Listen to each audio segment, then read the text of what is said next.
Okay, so let's get this started here.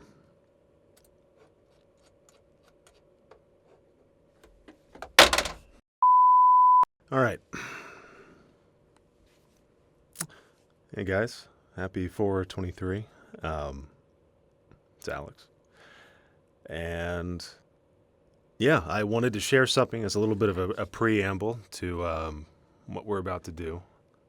And I hope you stick around and listen to it. Be nice. um, anyway, here goes. Ever since I was a kid, I wanted to be a famous writer, storyteller. I remember an eighth grade teacher telling me that he expected to be reading me someday, and that piece always stuck with me. I always had a big imagination, and I always imagined what it would be like to have, thousands of people around the world reading my work and how good it would feel or how rewarding and fulfilling it would be. And, at 20, I managed to accomplish that completely by accident. Wasn't how I thought it was going to be.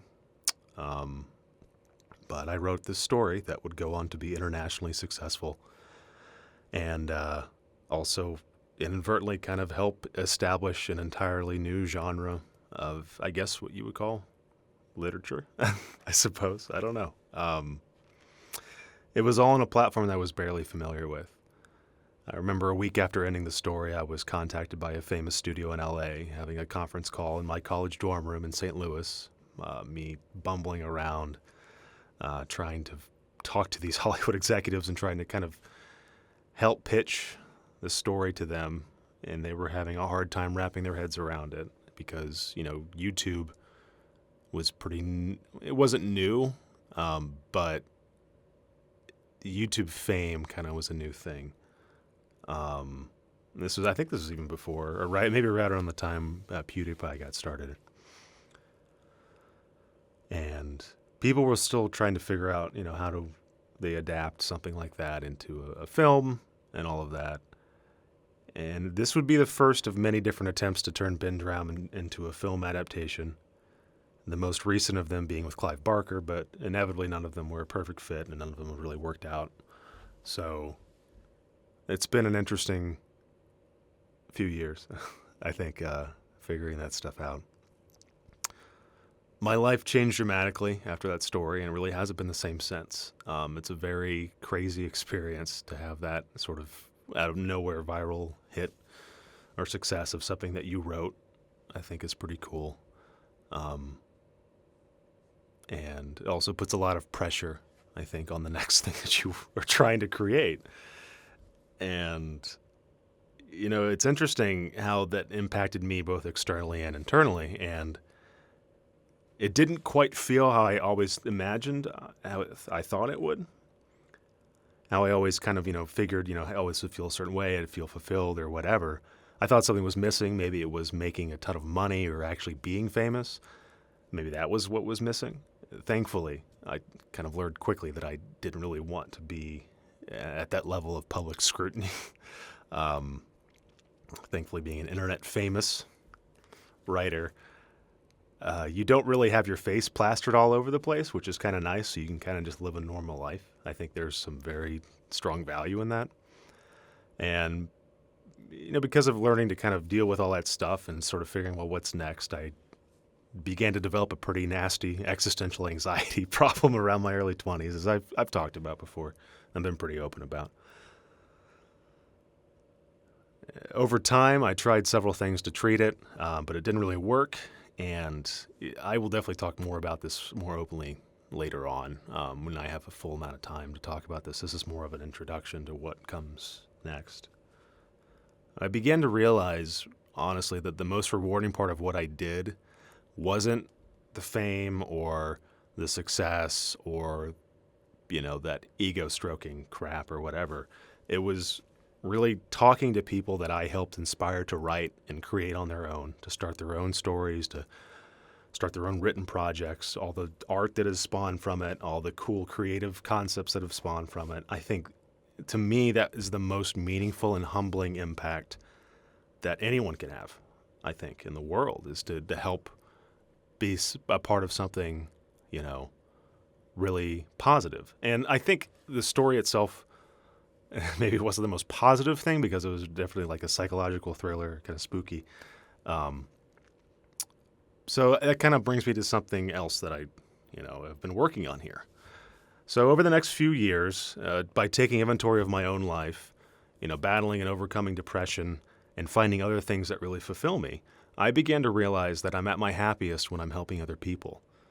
I think for a long time, in my early adulthood, I honestly selfishly pursued my own happiness to try and find that proverbial nirvana, but never quite reached it. And it wasn't really until I took a step outside of myself and started helping others without really much concern for how is this making me happy in the moment or how is this making me fulfilled in the moment, when I just did it selflessly. Whether that is the support group that I've started or the volunteering or speaking with others, I began to feel a sense of purpose and fulfillment in my life that was renewed with this vigor that is hard to explain. And that told me, and I knew that was the right direction to take. So this is what we're doing now.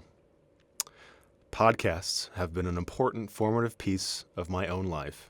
And I want to share from my perspective and from the perspective of my generation of people that have grown up with the advent of the internet, surrounded by constant stimuli and the embedded subconscious desire to consume pop culture and media. I want to bring these people on.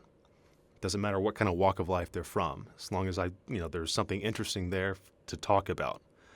I want to create this platform that is essentially the first part of Methods Revolution, called the Digital Fireside.